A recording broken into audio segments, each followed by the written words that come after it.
Hi, Topcast listeners. Before we start, we want to tell you about an upcoming episode that we're planning. We would like to collect some of your thoughts about how to make sense of 2022 and prepare for 2023 in our field. These can be in the form of aspirations, predictions, reflections, or even just observations. We would love it if you would organize your thoughts in writing and then record them in your very own voice. 30 seconds or less would be awesome. Our first Monday episode for December 2022 will feature some of these insights in your voices, along with our reactions. More details are in the show notes, but if you're interested, please contact us via email at topcast@ucf.edu. That's topcast@ucf.edu. Now, here's the show. When you realize what your future can be, you want to do it right. UCF Online offers more than 100 fully online programs, plus personalized support from success coaches, so you can get to the future that's right for you.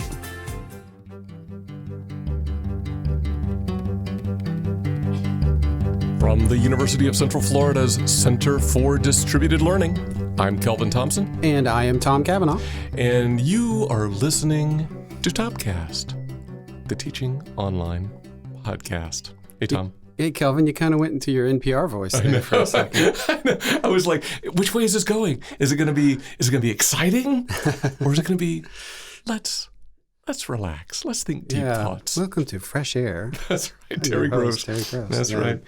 She's a great interviewer. She is. I need to go back and, I used to listen to her do those interviews a lot. And you know how you go through phases. I just haven't, I just don't have her queued up, right? And, but she's wonderful. And then I heard Mark Maron interview her once, and it was great.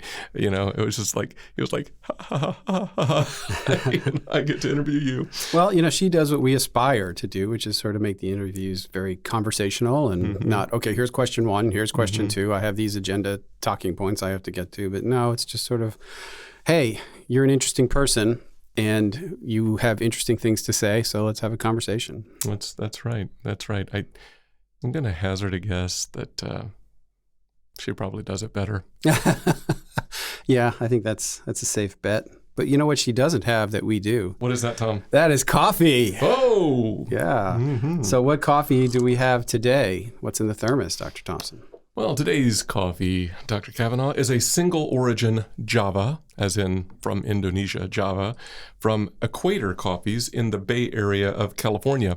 Now, I've had coffees from Equator before, and I don't really remember, but possibly you have too. But I didn't really know the story behind their name. Equator was originally chosen to draw attention to the equatorial regions where coffee tends to thrive. But the team now says that the symbolism of the global equator has come to represent, quote, the path around the planet that connects us all, unquote. The path around the planet that connects us all. Equator Coffees. This is, I thought, a really, really nice cup of coffee, this Java. And then I thought that the idea of connecting us all might be an appropriate theme, touch point for today's topic. So what do you think of the coffee? What do you think of my attempt at a connection? I do like the coffee as well. It's very good. And I get the connection. It's sort of... It is connecting. It's a connecting connection. Yes, a connect. How very meta of you. A connecting connection, yes, which is a whole lot better than the disconnected connections that I sometimes come up with at the beginning of the show. Look, they can't all be, home runs. Sometimes a solid single is all you need. Sometimes the batter gets hit with the pitch. Sometimes you got to cart him off the field. It's all right. It's all in the game. Yeah. At least you're up at bat. I guess. So you want to tell our listeners what broadly we're going to talk about today? Yes, we are talking about the broad connection that is the Chloe 7 report, which has just recently been released. And Chloe 7, the title for this one this year is Tracking Online Learning from Mainstream Acceptance to Universal Adoption. Mm-hmm. And if you may recall, we've talked about Chloe in the past. We talked about Chloe 6 last year back in episode 93, a more generalized perspective, reflections on the Chloe 6 report. And I guess we should probably give a reminder on what Chloe is. It's kind of an ongoing series of reports that solicit feedback from chief online learning officers, but it's also an acronym. It's the Changing Landscape of Online Education, CHLOE, Chloe. So that's been going on, since 2017? Mm-hmm, mm-hmm. Yeah. So, yeah, that's what we're going to talk about today. So that's our connection with the world. That's right, or at least our little part of it. That's right. Yeah. Yeah. I always like the Chloe reports, and I know we've talked about this off mic before, that it is an interesting thing, and I guess maybe the Chloe series is maybe not unique in this aspect, but it is interesting because we can make a lot of these reports, and I think we should, right? I think they should be talked about, but they are moment in time, sort of I don't know, they're wet finger in the wind, kind of polling of people, and then making sense of that, and then trying to look back and look forward at the same time, and that's challenging. Yeah, it is definitely a snapshot of a moment in time, as you say. And this one happens to be, in 2021, in the midst of, what is still a pandemic response in many places. So in that regard, you can caveat it, I guess, with some of the results. But even so, I do think this one, even more so than the 2021, which was even more skewed, is indicative of trends, and it might be more useful and less easily dismissed as, well, that's just remote instruction or something like that. Yeah, I think that's right. I don't know if you would completely agree with this, but I was trying to compare this one with last year's, which I don't always do, but I did this time.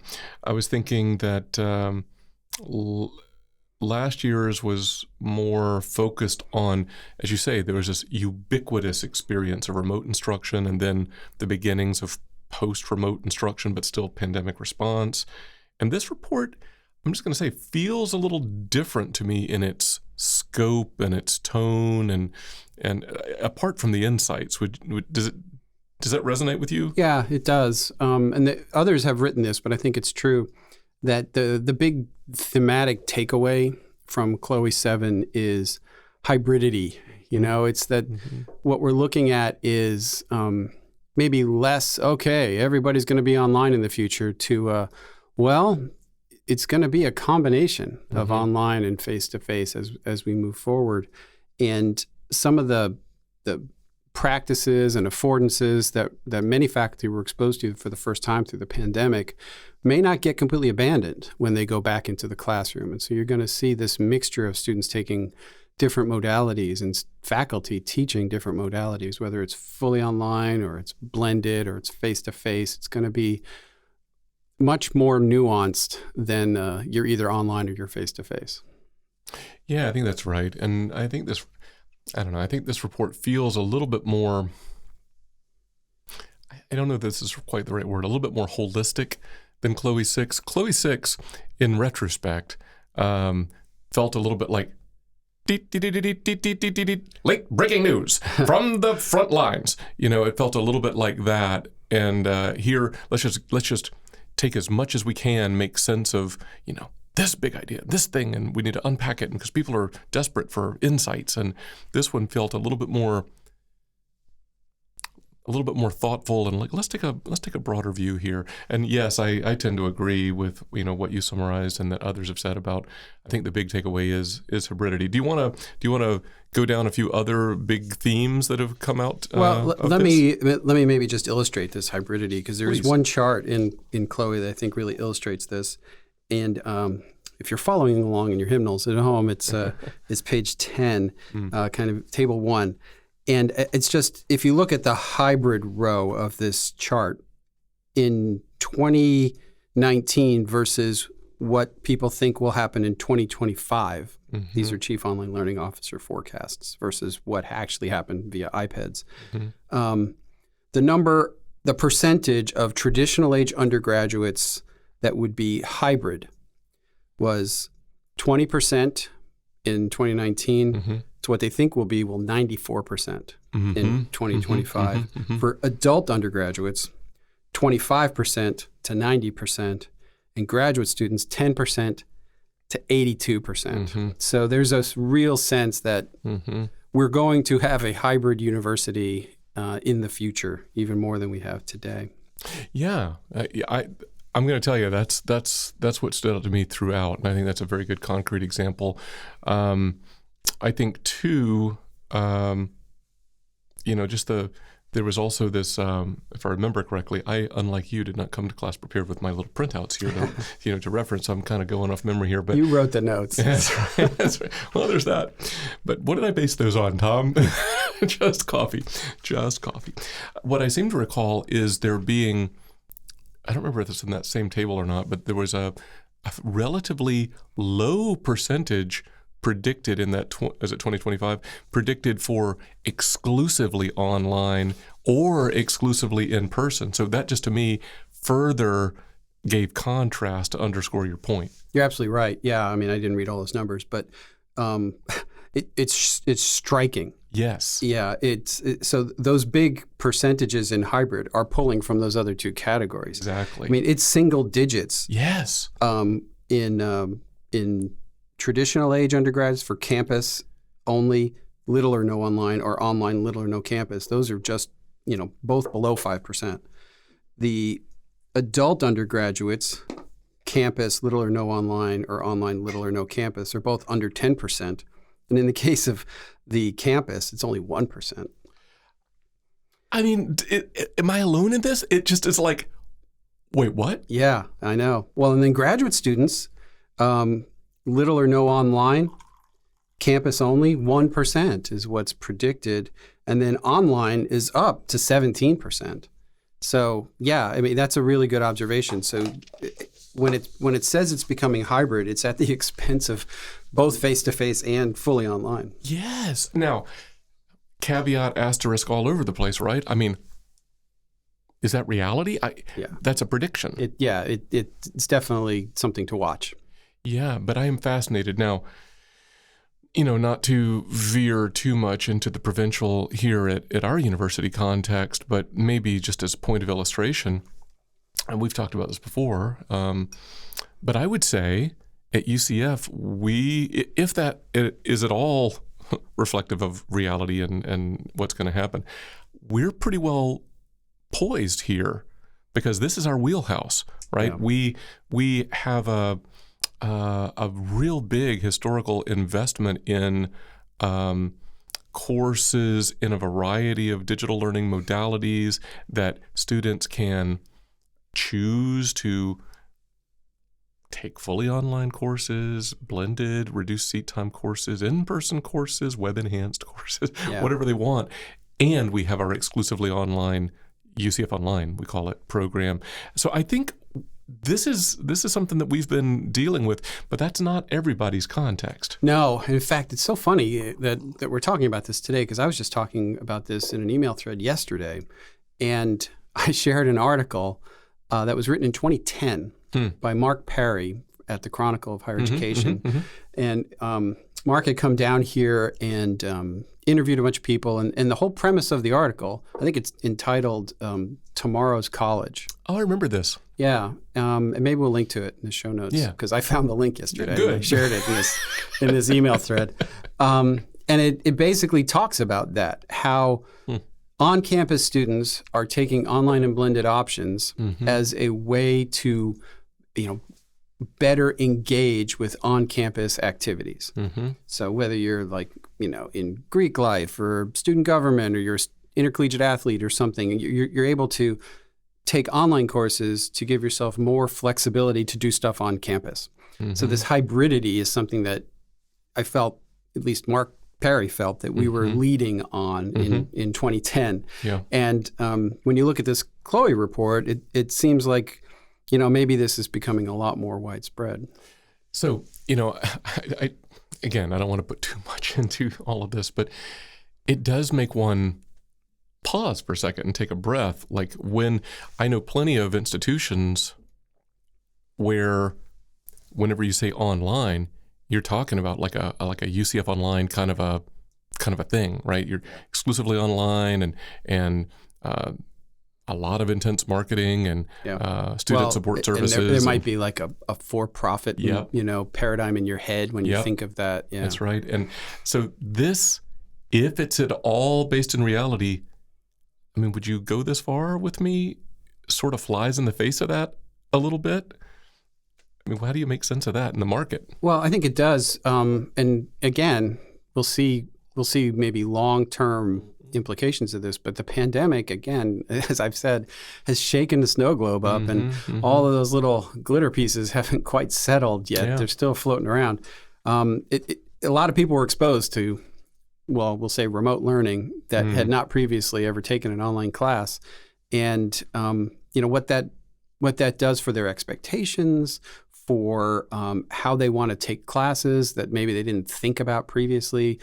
Some of this may be driven by student demand, and institutions are going to have to meet students where they are, or their students are going to go places that give them that kind of flexibility. What's your sports ball game metaphor? Skate to where the puck is going to be. That's right. Yes. Thank you, Wayne Gretzky. Yeah. Yeah. Any other highlights from the report that are worth calling out? There was one other that I thought was really interesting, because we've talked about this just even recently when we've talked about, again, other post-pandemic ramifications that we've all been dealing with. And one of those is a significantly increased demand on instructional design talent. Yes. And that's reflected in the Chloe 7 report as well, along with others as instructional technologists and faculty development and advising and some others. But I just kind of pulled out the ID chart. So again, in your hymnals at home, it's on page 19. And it's broken down into a couple different categories. Instructional, and it compares 2019 to actuals in 2021. So this is not projecting like the last numbers, but this is 19 to 21. And it looks at instructional designers that are in sort of a centralized unit, instructional designers that are kind of more distributed in like colleges or in local kind of organizations within an institution, and then outsourced IDs. So like, did you hire a company or something to do that? And then they have a total, sort of an aggregate number. So the bottom line here is, in each one of these categories, it's pretty close to an increase over those 2 years of 20%. And then the total is exactly 20%. So give or take in each of those categories. But if you aggregate it up, it's a 20% increase. It's a remarkable increase in just 2 years in one job category. Yeah. And it's similar with the educational technologists that they call out. And I think it's just a reality that we're going to have to face. I actually am encouraged by this. Yeah. Because if we saw the kind of growth in online and blended learning that is not just seen but predicted, and we didn't have a concomitant increase in instructional design, well, we're going to have an awful lot of bad courses out there, right? That's right. That's right. I think that's a very salient observation. Picking up on that thread for a second on a related topic about kind of quality, if I remember correctly, I jotted these notes down, that there was some mention, I don't have my page numbers memorized like you do, there was some mention of, yes, we have a lot of course and program standards, but there's not as much like evaluating the actual efficacy of the implementation of those standards. Like, okay, standard 27, is it there? Yes, good, move on. But does standard 27 actually mean anything? Does it have an effect? Well, and I joke a little bit about standard 27. It's really more of like the whole package. Like if you've done well on the holistically on these standards, does that make a difference in the course? Does it make a difference for the students? And that's been a bit of a perpetual criticism. We all sort of trust that makes a difference. But okay, fair point. For quality's sake, we should be examining that. Yeah, and in the absence of anything else, I mean, we have the standards, right? We've got really good ones out there, like Quality Matters or the Oscar or the OLC scorecards. UPSIA's got scorecard. There are good tools out there, and Yeah, could they be improved? I'm sure. Could the actual implementation of it? I would like to see it. I think this is what you're getting at, as less a box checking exercise and more as a holistic awareness of what good instruction is, right? And have an intentionality to build a good course as opposed to I just got to check boxes. Yeah, I remember reading, well, I'll dig it out and stick it in the show notes. And I'm probably going to completely butcher this insight, but I remember reading this paper by Tanya Justin and Rachel Casadis a couple of years ago, pre-pandemic, I think. And one of the biggest takeaways that I recall into the research article was that actual having design interventions is the biggest differentiator you can have to like good outcomes, like success or whatever. And it's like, well, thank you. I'm glad to see that in writing somewhere. Yeah. That's good. There's a lot of signal noise kind of stuff, but if you zoom out and you go, well, we can say this. If you actually have good design, good results, I'll put that in there. And then, maybe related to that is I think the report authors note that while we have a lot of standards around course and program design, there's not as much work done in articulating, say through standards, effective practices around student services. Yeah. I mean, the one that I think we all know is the OLC scorecard, which, again, shout out to State University System of Florida. Yeah. Vicki Brown at FAU sort of led that. Josh Strigel. Yep. That's a really good tool, and I would recommend people look at that if they want to start. This whole idea of what is good student services for online students. Yeah, I think that's good. So the title of this Chloe report: moving from mainstream acceptance to universal adoption. I don't think we're quite there. So I think the key word in that is moving. Yeah, exactly. Way to identify the keyword. That's right. There. Yeah, that moving is doing a lot of work in that title, but I think it's accurate. I mean, it does reflect, I think, this evolution. And if you go back and you look at all of these in the past, you can definitely see the trend. Oh, yes. Yes. Any, at the risk of going down too much of a rabbit trail, any further comment about kind of the